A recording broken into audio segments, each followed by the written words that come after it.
Beliau satu-satunya wanita yang mendapatkan salam langsung daripada Allah Subhanahu wa taala. Kenapa demikian? Beliau wanita yang sangat istimewa. Tidak pernah terjadi di dunia seorang wanita yang setia kepada suaminya seperti Sayyidah Khadijah kepada Nabi Muhammad SAW. Pertama kali beliau kawin dengan Nabi Muhammad. Nabi Muhammad umurnya masih 25 tahun, belum diangkat menjadi Rasul. Maka apa yang diucapkan oleh Sayyidah Khadijah kepada Nabi Muhammad? Wahai Muhammad, engkau kini sudah menjadi suamiku. Maka mulai saat ini, rumahku ini rumahmu, hartaku hartamu, dan aku adalah budak perempuanmu. Beliau ucapkan yang semacam itu bukan cuma ucapan bualan, tapi dibuktikan semenjak beliau menjadi istri Nabi Muhammad, semua karirnya ditinggalkan, semuanya difokuskan kehidupannya hanya untuk Nabi Muhammad. Nabi Muhammad diberikan harta yang banyak, diberikan ini, sodakokan, dipinjamkan, silaturahmi, sampai ketika Nabi Muhammad diangkat menjadi seorang Nabi dan Rasul, beliau sudah tidak punya. Sampai suatu waktu di sela-sela dakwahnya Nabi Muhammad SAW, beliau pernah ketika masuk ke rumah Sayyidatuna Khadijah, Sayyidah Khadijah sedang menyusui Sayyidah Fatimah. Begitu dia melihat, tertegun matanya. Karena apa? Ternyata air susu yang diminum oleh Sayyidah Fatimah berwarna putih bercampurkan merah.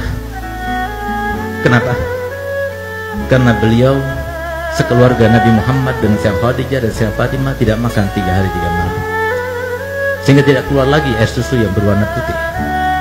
Di saat itulah Nabi Muhammad SAW meneteskan air mata, tertegun. Tapi setelah itu, seperti kebiasaannya, setelah selesai Sayyidah Fatimah diletakkan tidur, maka Nabi SAW seperti biasanya tidur di atas pangkuan Sayyidatuna Khadijah.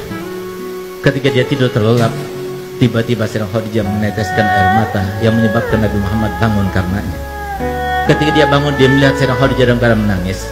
Maka dia tanya, "Wahai Khadijah, engkau menyesal karena telah mengawini aku?" Apa jawabannya? "Tidak, wahai kekasihku. Tidak, wahai kekasihnya Allah. Aku menangis karena dulu waktu aku kaya, karena dulu waktu aku berpengaruh, karena dulu waktu aku punya, aku kerahkan semua yang aku punya untukmu, untuk dakwamu. Sekarang aku tidak punya apa-apa. Aku ingin membantumu, aku tidak punya apa-apa. Kalau penyesalan itu ya Rasulullah, kalau engkau anggap aku menyesal karena telah mengawinimu, dengarkan perkataanku.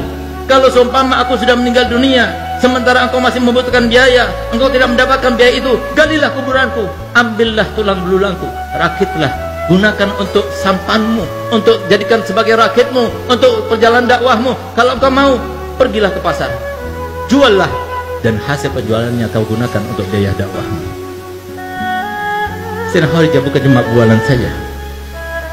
Sampai detik-detik akhir umurnya, ketika beliau dalam keadaan sakaratul maut, yang bahkan beliau tersenyum pun sudah tidak bisa, yang dengan kesaksian Nabi Muhammad dan sumpahnya Nabi Muhammad, "Demi Allah, seumur hidupku aku tidak pernah melihat Sayyidah Khadijah melakukan suatu tindakan, mengucapkan suatu ucapan yang membuat hatiku risau dan galau karenanya.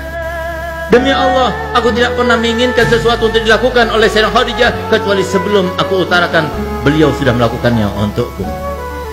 Beliaulah ketika beliau dalam keadaan menanggung rasa sakit yang luar biasa ketika sakaratul maut, maka beliau meneteskan air mata di depan Sayyidatuna Fatimah dan Sayyidatuna Ummu Kulsum yang hanya berduaan yang menjaganya Sayyidah Khadijah. Di saat itulah ketika melihat tetesan air mata, maka Sayyidah Fatimah berkata kepada ibundanya, "Ibu, engkau merasakan sakit karena sakitmu?" "Tidak. Tadi aku menangis karena memikirkan ayahmu. Kalau aku sudah meninggal, siapa akan masakan untuk ayahmu? Siapa akan mencucikan baju untuk ayahmu? Siapa akan menyenangkan hati ayahmu? Siapa akan menghilangkan gundah ayahmu?" Maka Sayyidah Fatimah berkata, "Ibu, semua yang kau lakukan, aku akan melakukannya untuk ayahku." Subhanallah, sehingga pantas Sayyidah Fatimah dijuluki oleh ayahnya Ummu Abiha, ibu dari ayahnya sendiri. Setelah Sayyidah Khadijah meninggal dunia, semua yang dilakukan oleh Sayyidah Khadijah, semuanya dilakukan oleh Sayyidah Fatimah.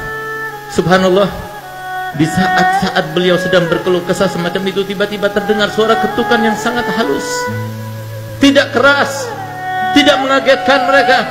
Begitu kedengaran suara ketukan yang sangat halus tersebut, maka langsung isi rumah itu Sayyidah Khadijah, Sayyidah Fatimah mengatakan, "Ayahmu datang, bangunkan aku, bangkit bangkitkan aku.